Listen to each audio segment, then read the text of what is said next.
Are you ready to unlock your full potential?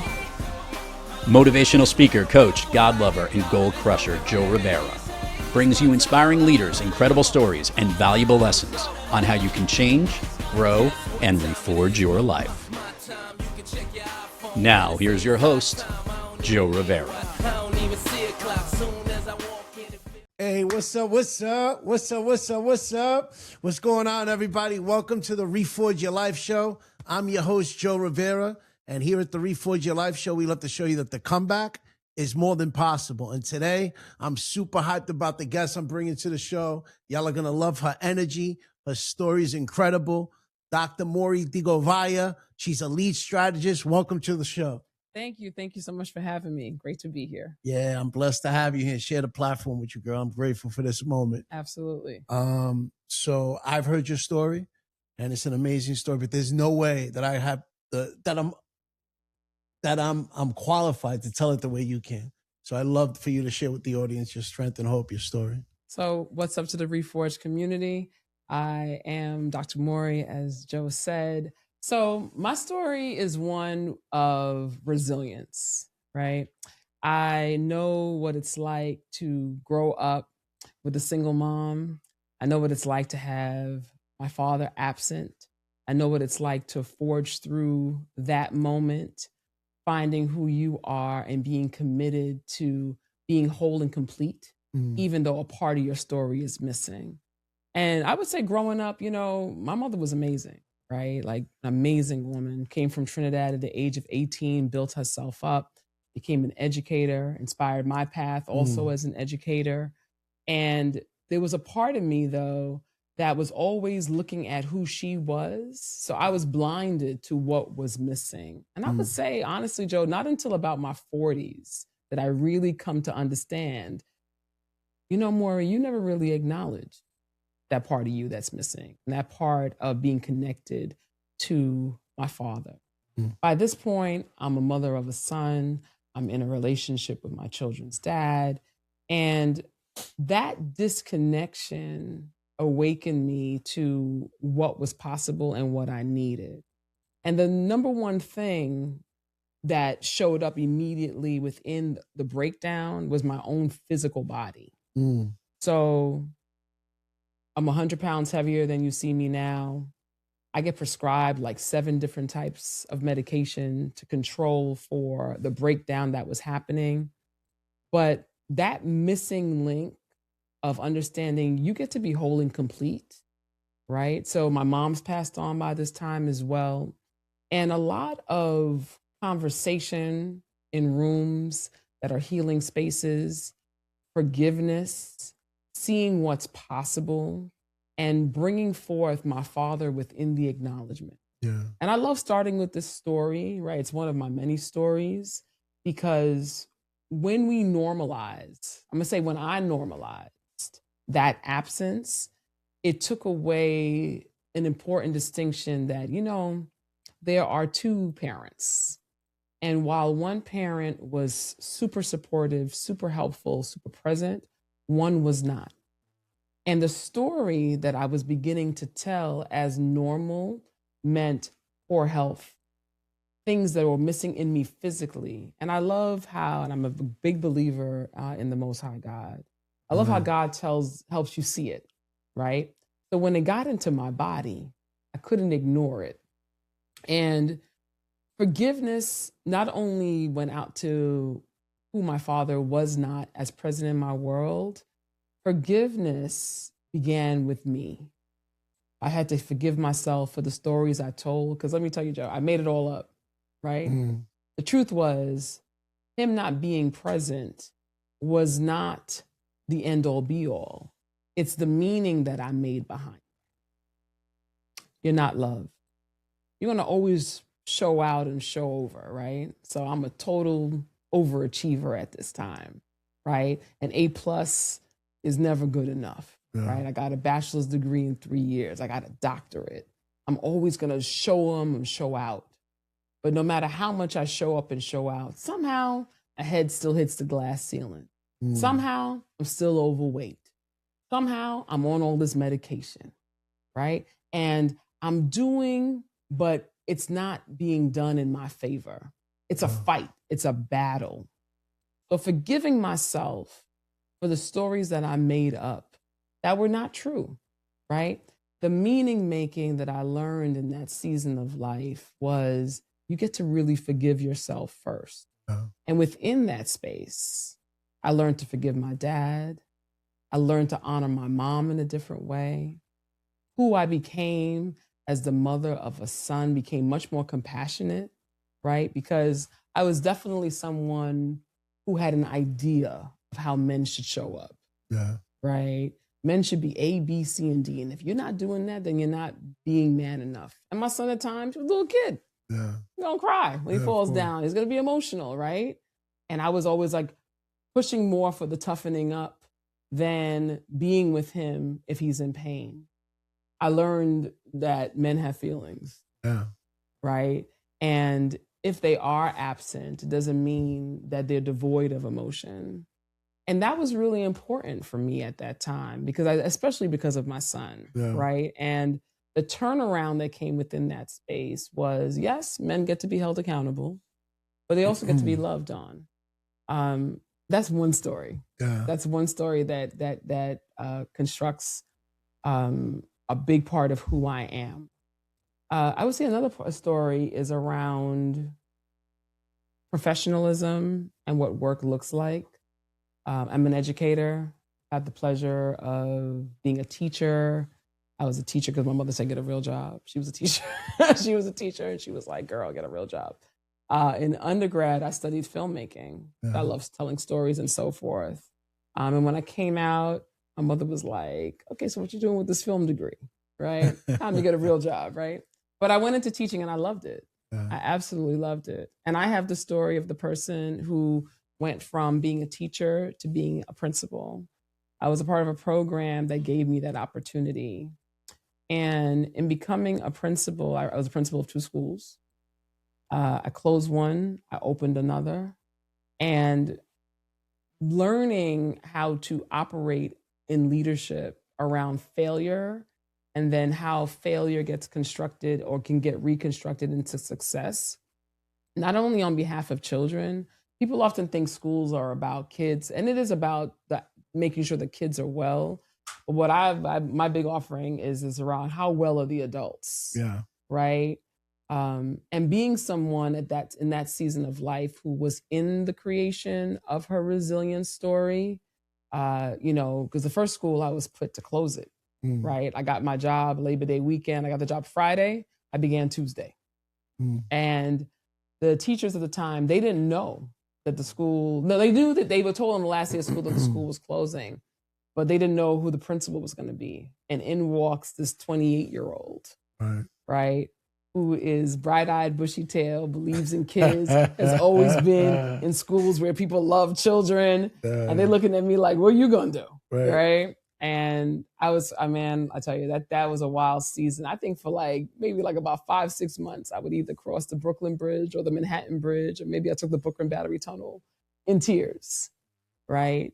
Getting to a place where helping people see that while the school might be closing, we were creating a learning legacy. Because similar to people, schools are places that have their triumphs. And there was one point with this particular school where it was the flagship school of the district. It was the champion school that everybody went to and everybody wanted to go to. And then time and lower expectations, and at times leadership, brought it to a place where it was failing. And here I come saying, no, you can actually create the learning legacy. You can actually, they may be closing this school, but they're not closing us. So I found myself between the ages of 28 to about 34, 35, telling the story around who we are and how we show up in the space, actually can create a space for resilience. And the challenge around that, I mentioned earlier about being 100 pounds heavier, is that I didn't live within a balance, right? It was all about the principalship. It was all about my school. It was all about education. And then in that season, I became a mom. Yeah. And things got rewritten around what's possible, how do you do this, and how do you create the balance. And I definitely I'm a rewrite on what's possible around when things are really going in an adverse way. How do you bounce back from that? Yeah. And I think that's what's brought me to this space around just being really intentional about helping people master resilience, right? So I gave you a personal story with my dad, but also the professional one. And then there were times with even in the professional story where it's like for all I had been and for, I'm that leader who has helped build other leaders. I am, there are people who I mentored who have surpassed me, which is what I would want.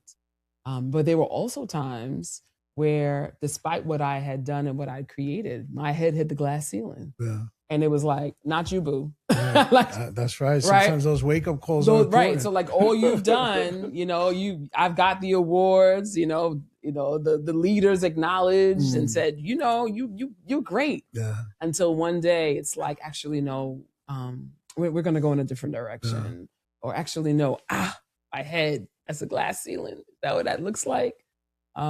That's real though, because people think that, the accolades and the achievements is what's life is all about. Yep. But sometimes life will knock you right in your mouth, even with those achievements. You could be the award winner and be booed the next day. Absolutely. You can have the amazing title and have it swiped the next day. The other day I spoke to a group of principals and that, like, I'm gonna say this too. If any of your people out there who are principals, much love to them, because outside of motherhood, I think it's the hardest job I've ever had.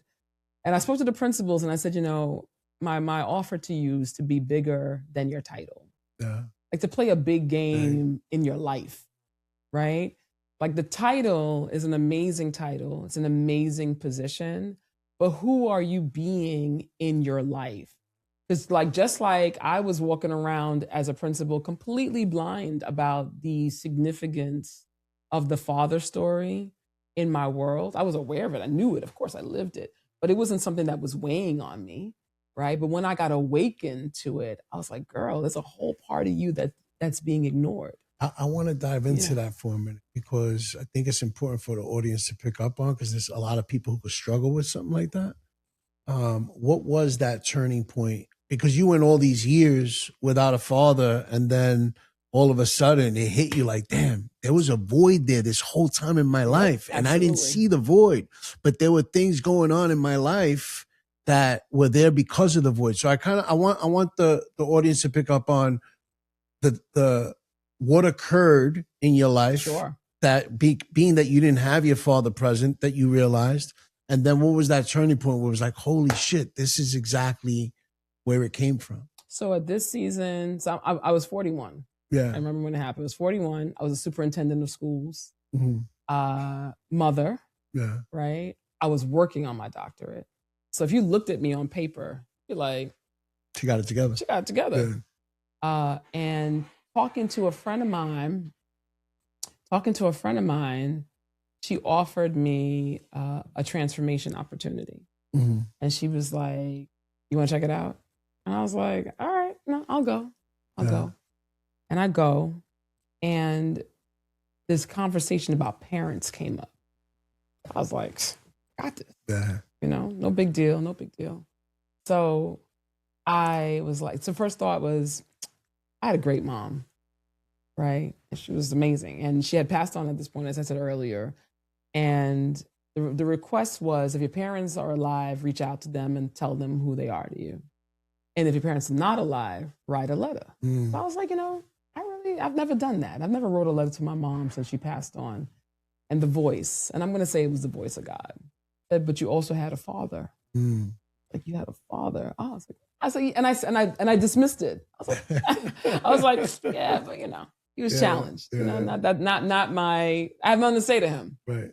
And still did not follow directions. So this is I'm that strong-minded woman at times, right? Didn't follow directions, and I wrote the letter to my kid's dad. And when I wrote the letter to my kid's dad, the tears came because I saw the parallels. I saw the parallels. What did those parallels look like? Oh my goodness.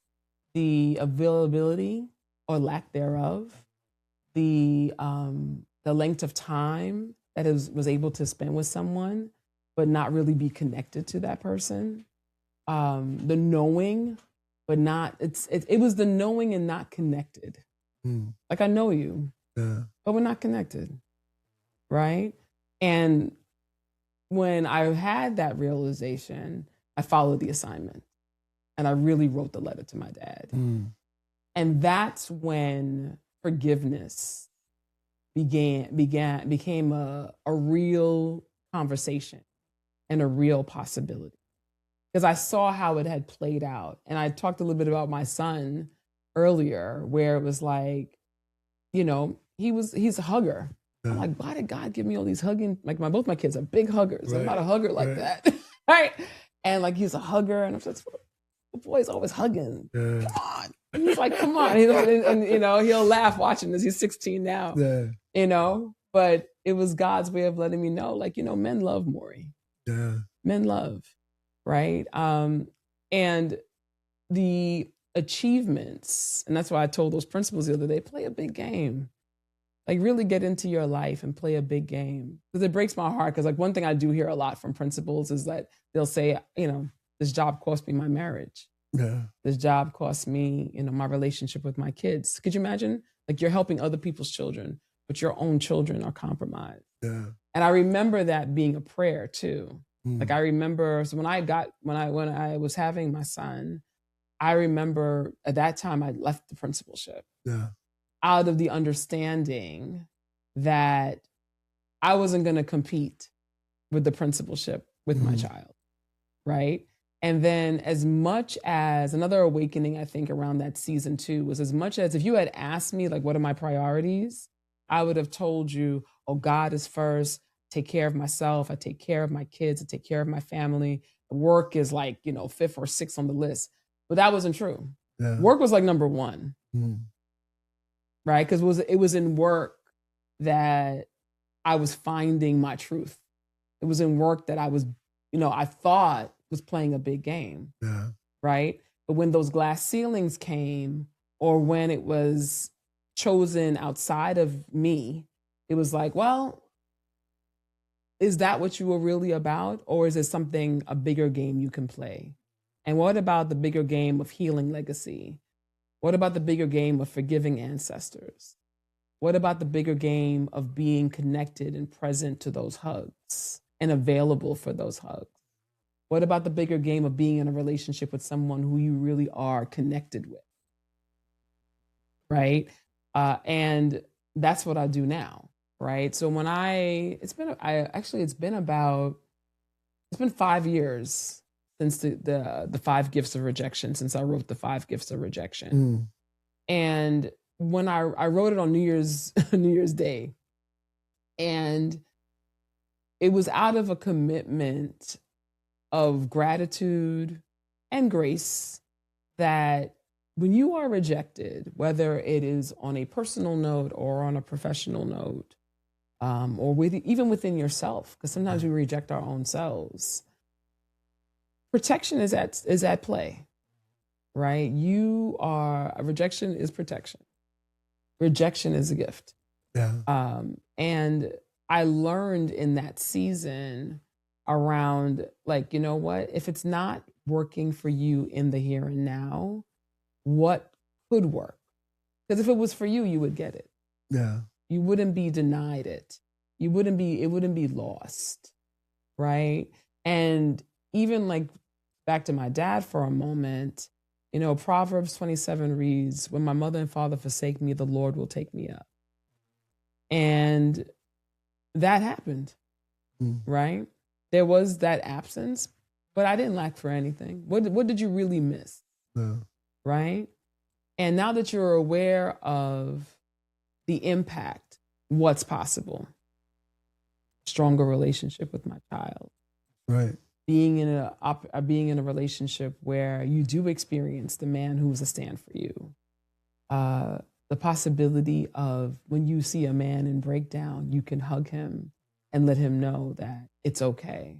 And some of my most amazing folks who I've had the privilege of coaching have been men. And seeing them as heart, seeing them with empathy, seeing them within connection.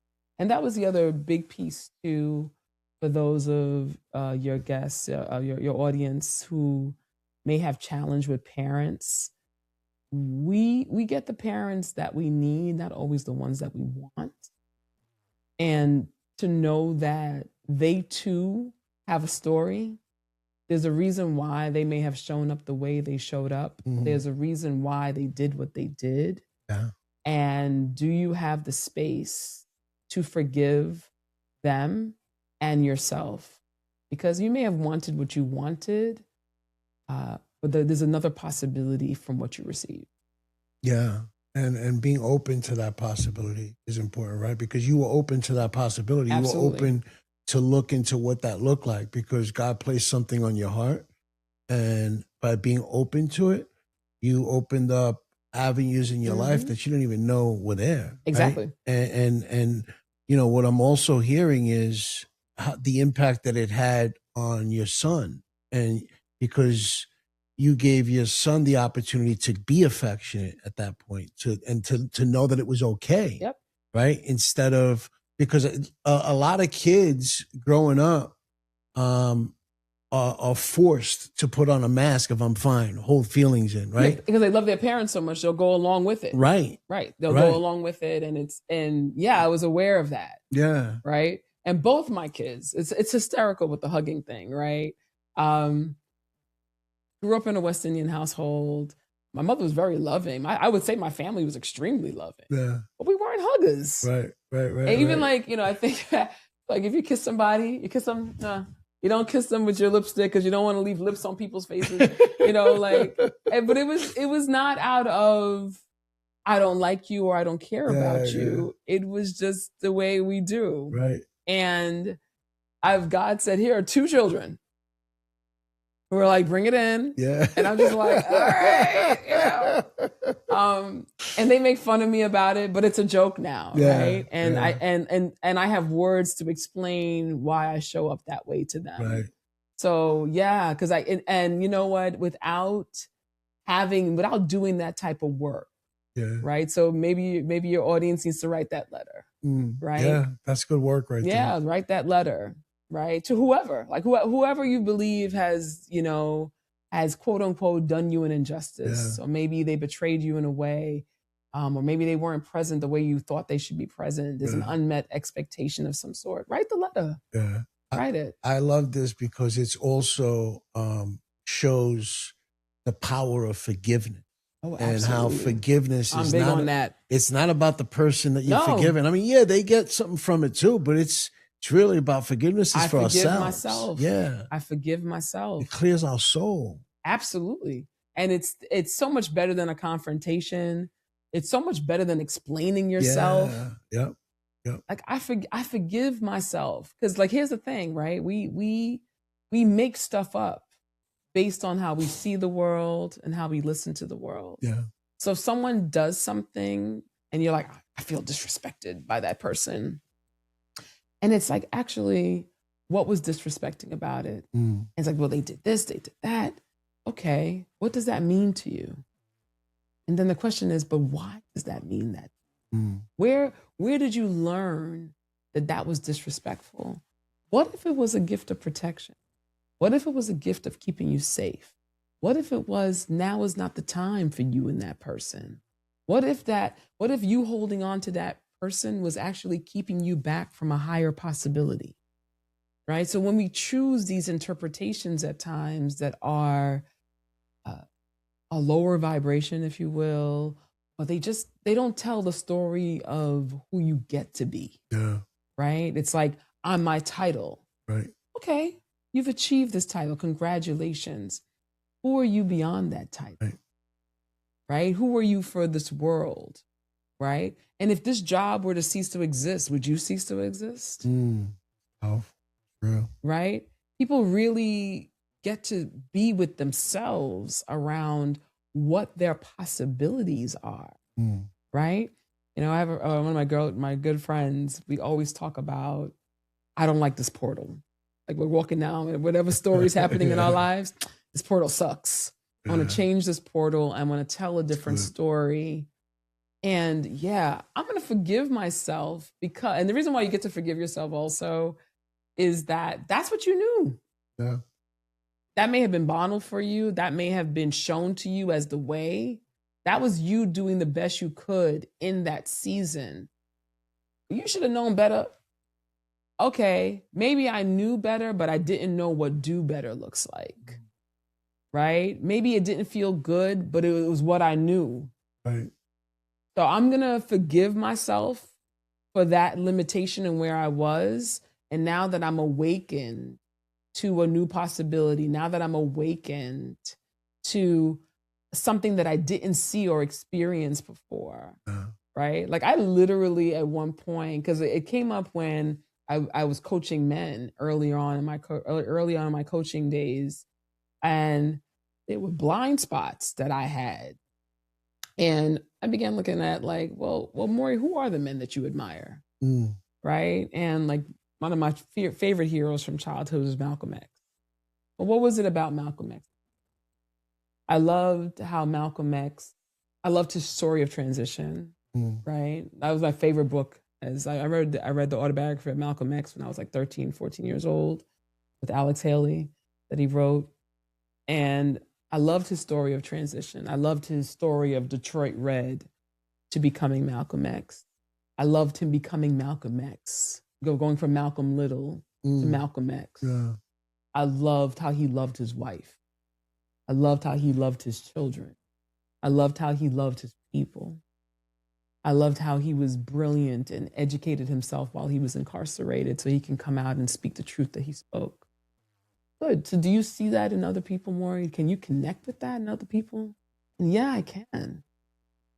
Right? So while you're being the strong, amazing, independent woman, be with men who can be along those lines. Right? And I would also offer that to your audience. If you don't have the examples around you, find them. Because we're really in a story around what has been given to us, right? So if what's been modeled for you is subpar, or what's been modeled for you is not serving anymore, you don't have to live with it. Absolutely, especially in the day and age of the internet, especially in the day and age of choice, where we can see our choices coming to us as we want. You can choose and find different, right? And I could safely say, I mean, you know, the dynamic of you and I sitting here right now, I don't know if this would have been possible 20 years ago for you and I to connect the way we've connected, right? Because I would have had my wall up and judgment, right? But without really getting to know who you are. I would have been all fucked up back then. You didn't want to know me. we would have been like, yo, that's that Joe character. That's how Joe is, right? Like, right? And you would have been like, that's Maury, man. She's all in her head about what people should be doing. Right. But it's that. That's real, yeah. It's that. It's of course. That. And it's also proof that we're not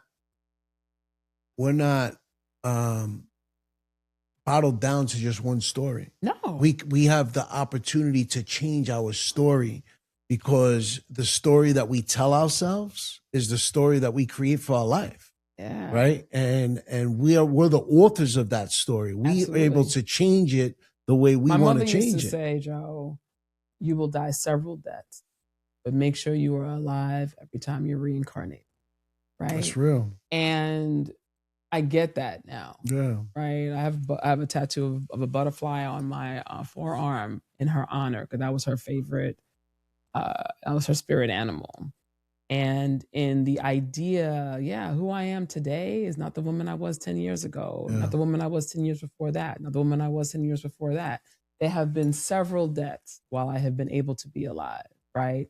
And that's why I'm a big fan of change, transformation, evolution, right? I'm big, like that's one of my, as a college professor, I teach around how change occurs and understanding that within that transformation really means you are no longer recognizable to what you once were. Yeah, because you're burying that old version.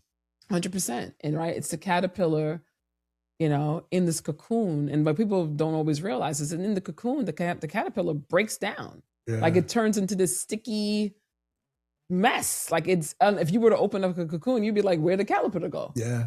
Gone. It's gone. Doesn't Gone. exist anymore. Right? And the butterfly that fights its way out has to fight its way out so that its wings are strong enough to fly. Like helping a butterfly out of the cocoon is not helpful because they're not building up their wing strength.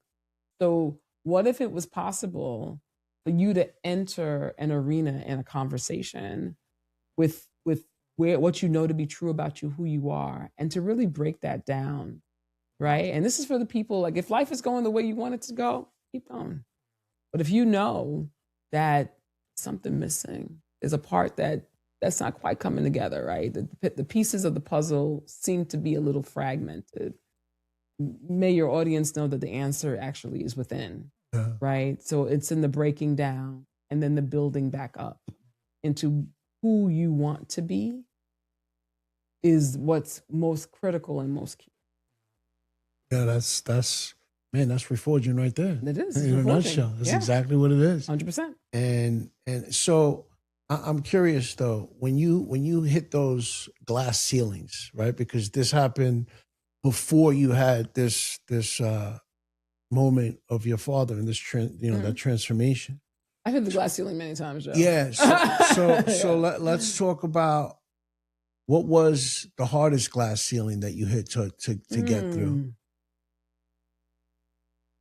The hardest glass ceiling, definitely running into myself, where I believe that you ever had the experience where like you meet, it's a different person, but you've met this character before, right? So definitely in the professional space, meeting the same character embodied in a different person and being like, I really don't like this character. And why do you keep on showing up? Right? Am I the common denominator? Damn it. Because it's my construct. Yeah. And literally having to pull myself away. So I'm responsible and accountable and mature enough not to blame others and to look at myself. Right. And I think that in the professional realm, it definitely hit me once where I was just like, you know what? I'm not playing this game. Yeah. I'm not doing this. Because that means I got to constantly rewrite. Because here's the thing about professional circles. There are times when they draw a certain character, right? It's a certain, professional arenas are just that. It's a particular game you're going to play. There are going to be certain characters who are drawn into that game, right? And you're in it, right? And there's nothing you can do about it because that's the status quo of how the game is. You know, Monopoly is Monopoly, Twister is Twister, and chess is chess. Yeah, of course. Right? I love chess because it's a game of conditions, right? You never win the same way twice. But the thing about chess that helps you, like one of the strategies that can help you win, you can be the queen, you can go any way you want on the board. If you're the king, the pieces can castle the king and help the king get across the board. But if you don't have those protections and that agency, like the queen does, you can get checkmate real quick. Oh, yeah. Right? So what I've learned is if I don't have the castling ability, or if I don't have the green light, whether I'm giving myself that permission or I'm getting covered within that position, because leadership roles require, for a leader to really be effective, you do need another leader over you in terms of not necessarily like a supervisor, but somebody who will castle you, right? When the king gets castled on the chessboard, they are protected by the other pieces so that the opponent cannot get to them, get you on the other side. So either you have that loyal team with you, but if you're the one person standing, if you're the rook, which could be a valuable piece, right? If you're the rook and you're alone, you will be taken. Absolutely. Making the choice to not be the rook, I would say, was something I definitely came to terms with in the professional realm. I wasn't willing to be Cyrano de Bergerac in the bushes telling you. and then you run off with the love of your life, and I'm still standing there single and alone, Right. right? It was, how many times did Susan Lucci lose? 20 Oh something man, times. yeah, she lost a lot of time. Erica Kane that was my soap opera. Yeah, my mom used to love that. Yeah, soap man. opera. All my children. Yeah. But She loved I it. want to say like 23 or 24 times Yeah, until Susan Lucci got it. I wasn't willing to be her yeah. anymore. And that was the awakening, Mm, right? So time for a new story. mm. And that at times is hard because you're like, come on, I know you got to see Erica Kane. I know you got to see that she's doing her thing. Yeah, Come on, I know you see Dr. Maury. Don't you see her? right. She's great. All the awards that she's gotten. Look how many people, leaders and leaders of the city have been like, yo, she's dope. Why wouldn't you choose her? And I'm gonna tell you why. Because I had to learn to choose me first. That's right. So the biggest reckoning, I would say, definitely professional realm, probably maybe personal too, I guess, in spaces too. But the bottom line is I had to choose me. Yeah, I had to learn to choose me. And yeah, it's messy. But for your audience as they're listening, like choosing you is not necessarily always the easiest path because people may need you to be who they want you to be. You know, in the professional realm, there have been times when I've declined positions and people were pissed. And sometimes people make you pay yeah. for saying no. Yeah, and choosing you is also about learning to create boundaries. Oh, 100 on the boundary queen. You know what I mean? Don't cross this line. It's important. Yep. And I think that's a big reason why a lot of people struggle with being able to choose me first, right? Absolutely. Because they're like, man, I gotta learn how to say no about this. And No is a complete sentence. Yeah, it and as sure one of our is. mutual guides, Rashid Thomas would say, givers need boundaries because takers have none. That's right. And the importance of that, the boundary piece, I love boundaries though, because it really shows you who's for you and who's not. Yeah. When you say no and people go, I get that, man. Sis, I'm with you. I hear you. But sometimes you say no and they're like, word? Yeah. Yeah. Because they're so used to saying yes all Yes, the time. or who they just need you to be. Right. I need you to take this role. Yeah. I need you to have this job. Yeah. I need you to do it this way. And it's like, yo, but when I do it that way, I lose me. Yep. Absolutely. And then you become that character again. You know, and as we're going deeper here, Joe, I'm having, memories. I remember at one point I was going for a run in Prospect Park and I had the awakening. I'm like, girl, do you need a villain to be a hero? Yeah. Like I realized I loved a villain. Yeah. Of course. Everybody loves a villain. She did this like this, and he did this like that, and now here I come to save the day. And I'm gonna show you how it should be done. And once I realized, actually, Maury, you could be a hero. Yeah, you sure can. You can be a hero without a villain. And like, Joker, Batman, X-Men. Those are my favorites. Yeah. Right? But can you be Professor X and just enjoy being Professor X? Yeah. I think I could try that on. That's the try on. I know. I told them I sent them a text. They know I'm 10 minutes late. They're not interrupting the session, are they? It's interrupting the session.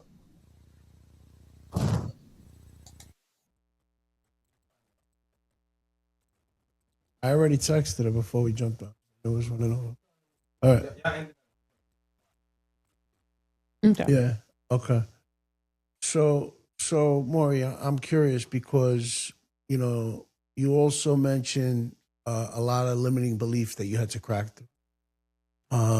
And I believe, when we crack through our limited belief system and we break that old system, there's a new system that's built with new beliefs. Absolutely. And I also believe that when we crack through that belief system and build that new belief system, it's built off of core values. Those core values are values that we live by and get us through those dark times again. Mm-hmm. So what are some of the core values that you uncovered along the journey when you cracked through that belief system? So one core value I would say is create the story you want to tell, right? If my thinking, if my actions are disconnected from, what I would want and how I would want it done, then I'm being an enemy to my own self, right? And these are things that are, and I say this, I'm saying it slowly because I really want to stress, not easy for me. And what I'm offering to your audience, not easy to do. And the courage that comes along with that. Yeah. Like there's a certain bravery and audacity, if you will. Audacity is definitely one of my values, right? How dare you believe you could? Yeah. Because that's the story I want to tell.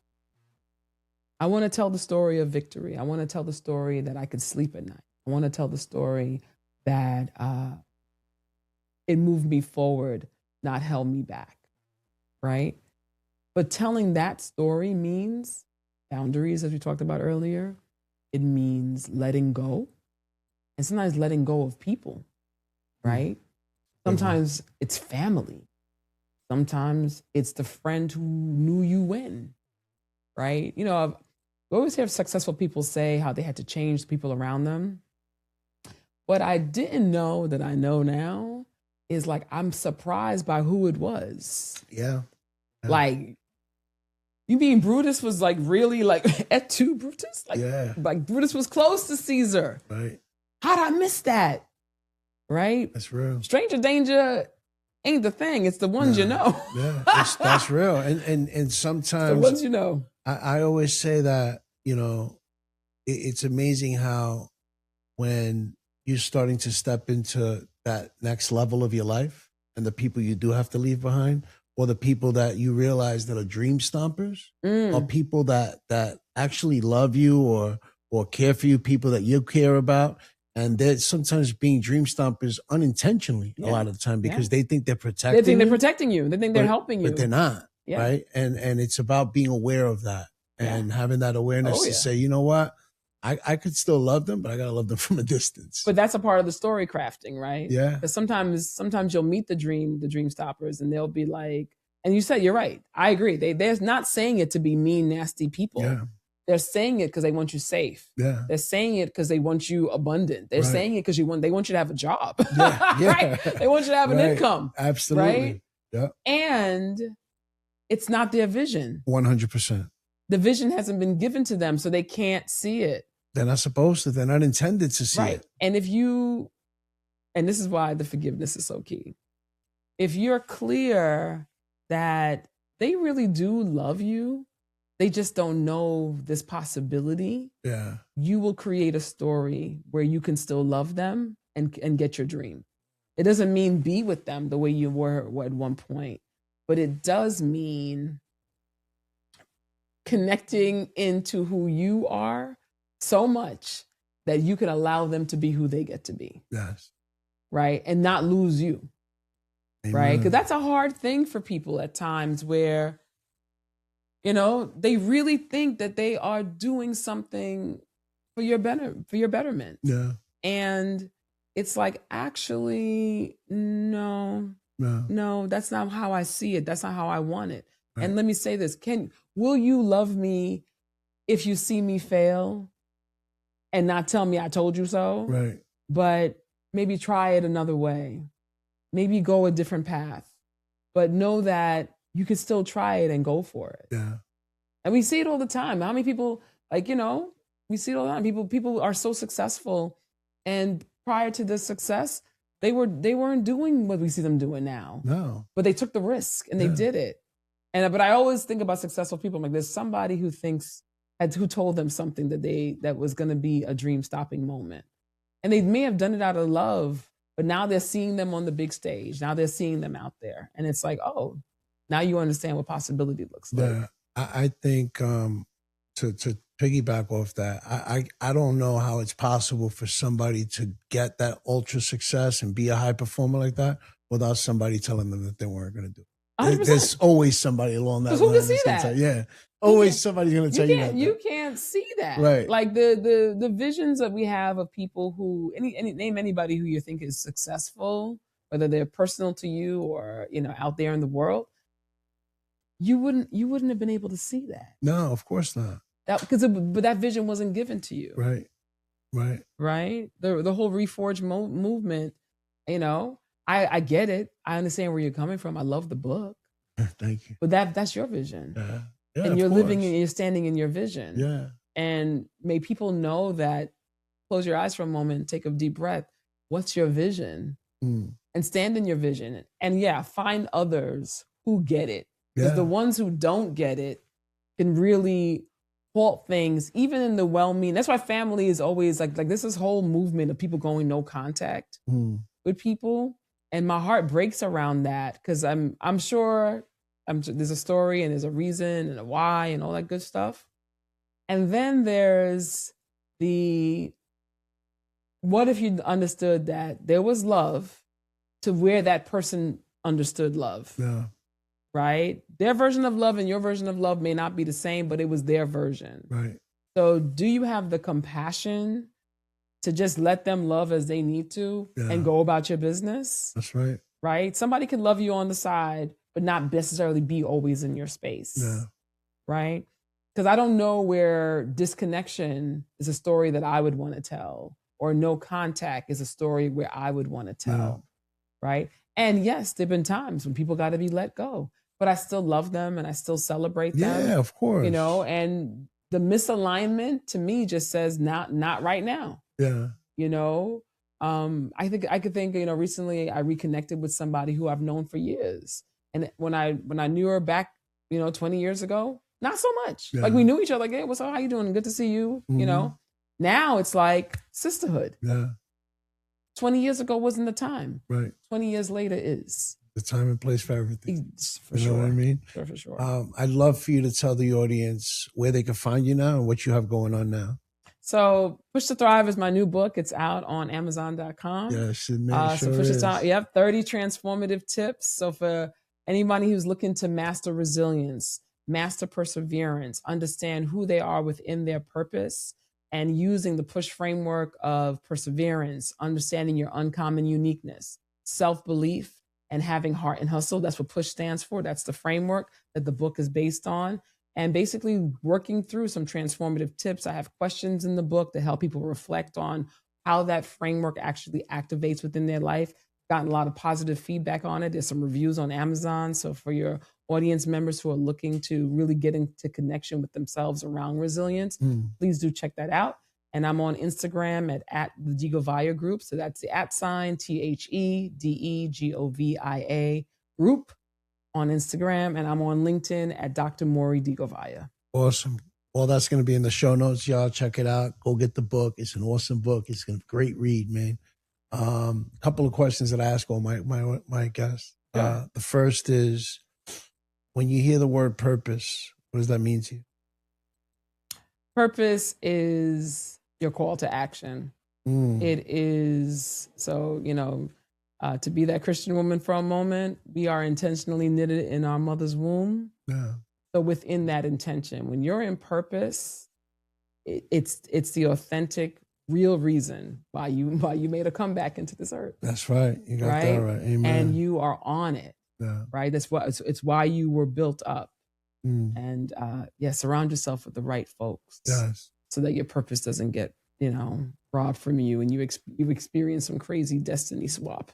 Like, I thought I was supposed to do that. Yeah. Go with the intention. I love that. And also the surround yourself with the right people is so vital. Oh, for it's success. everything. So important. You know, my grandmother would say, and I used to hate it.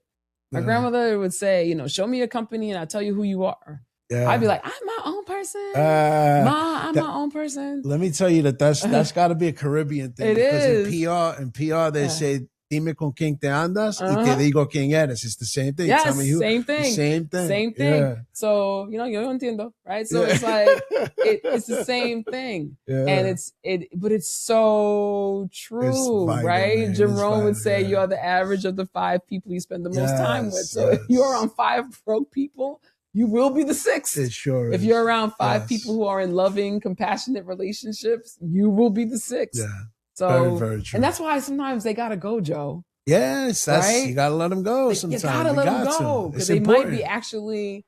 There's a greater story. They might be stunting your growth. Yes. Yeah, Yes. they might be stunting the growth. Yes. Yes. So if you could go back, let's say 20, 30 years Mm. and tell the young Maury one thing, one piece of advice, what would that be? Know when you are complete and it is time to move forward. That's a big one. Yeah. Yeah, that's a big one. 20 years ago, I was very much so in the vision of that time, right? I wanted to be Harvey. What I didn't say earlier about me in the principalship, I wanted to be Harvey Keitel in The Cleaner. You ever seen the movie The Cleaner? Yeah. And Harvey Keitel used to go do these messy jobs and clean it up for the mob. Right. Like I wanted to be that person. Yeah. And I was. And then it was over. Right. And then stayed. Right? Or in relationships. Like I wanted to be in love. And I found love. I got my 2 beautiful children, and then it was over, and I stayed, right? So like now, that's why I love completion. I think completion is a beautiful thing to recognize where, back to the idea that my mom shared around we die many deaths, and may you be there when you are reincarnated, right? It's what I'm enjoying in this season of life is being present to when completion happens. And now it's time for reincarnation, right? And when I'm working with folks, when I'm coaching them, it's often a lot around how do I heal my past and let it be there. Don't bring your past into your present because it's called the present because it's a gift. You're disrupting the gift, right? Let the past be the past, right? And to be biblical for a moment, when you think about Lot's wife, right? They're given guidance to leave Sodom and Gomorrah and keep looking ahead. Don't look back. And Lot and the children are looking forward, but she turns back. And when she turns back, she turns into a pillar of salt and gets stuck. Right? So know when it's over. Move ahead. Because there's more. Big. There's more road ahead. That's important. That's an important lesson. Yes, that's what I would tell my younger self. That's a good one. And when you hear the word reforge, what comes to mind? Joe Rivera. Listen, and that's no lie. Yeah, I appreciate that. No, you are the person who brought it to my. I know the word, of course. Right.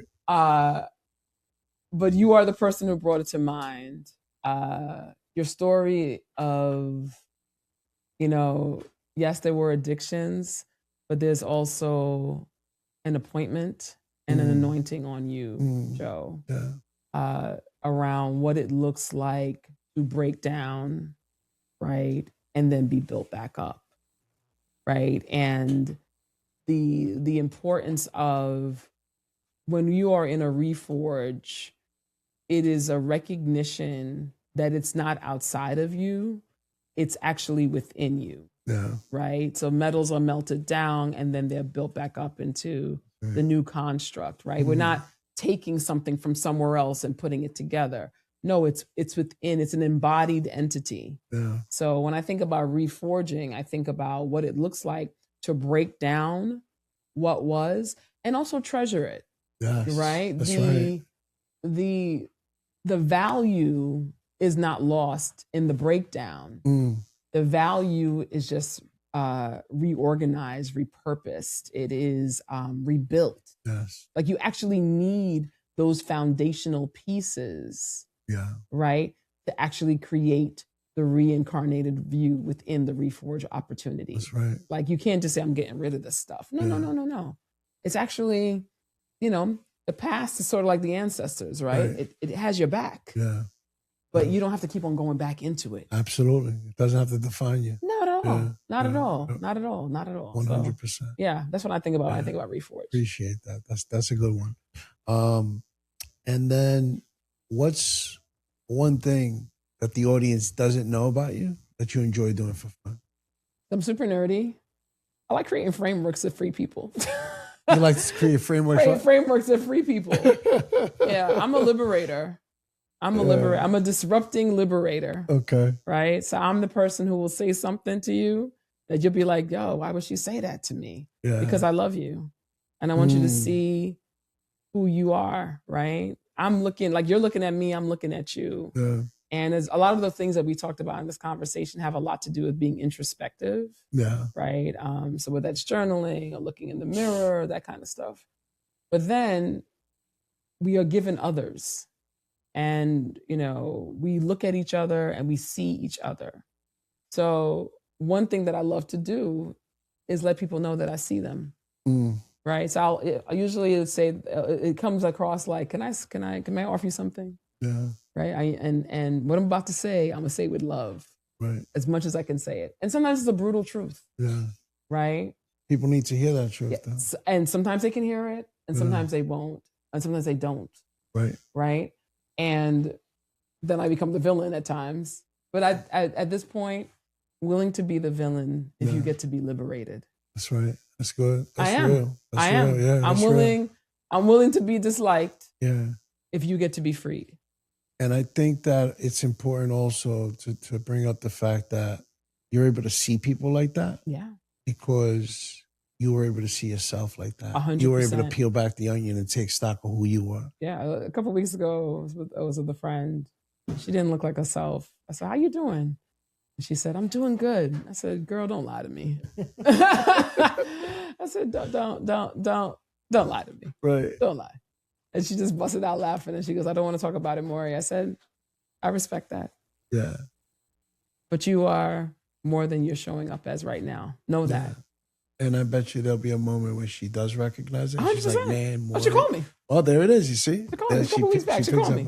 That's awesome. She called me. I'm like, yeah. It's like, you don't tell me I'm okay. You looking like you've been hit with a bag of nickels. Come on now.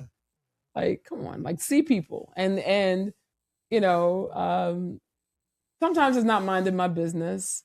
But I would want everyone to know. Like, one of the reasons why I wrote Push to Thrive, honestly, I'm over the rate of suicide.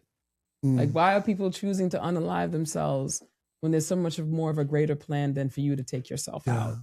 And I'm over it. And then there's so much social constructs, economic constructs that are telling people who they get to be outside of God's plan for who they are. That's right. Like you already have it, right? Maybe it hasn't been revealed to you the way you would want it revealed to you, but you already have it. Yeah. So I would want you to know that you already have that thing. So my beingness with people is around, I'm going to connect, which is why it was so important for me to heal my parental line, because it's in connection. Like, because I'm connected within self, because I'm connected with my ancestors, because I'm connected with the people who are in my immediate, I get to see people and I get to connect with them. Yeah. That's a gift. It is. Yeah. Man, and I'm so grateful that I was able to share this platform with you. Yes, thank you so much for coming through. All the best with the Reforged movement. I hope your audience is touched, moved, and inspired. Yes. And that they see the gift of Joe Rivera. Because I certainly do. And I appreciate you, brother. All the best. I appreciate you, man, so much. You have no idea. And I knew you were going to bring the energy. You did that more on top of what I expected. I didn't think you could exceed those expectations, but you did. And I love you, girl. Thank you so much. Appreciate you. And for everybody out there watching, listening, don't forget LFSS. Like, follow, subscribe, and most importantly, share the episode, because there's somebody out there right now that's looking to reforge their life in whatever domain of life, their health, their finances, their business, and they don't have the know-how. They don't have the tools. And you sharing this episode or a past episode to help them reforge their life, y'all. So don't forget, share the episode, stay productive, stay purposeful, and stay blessed.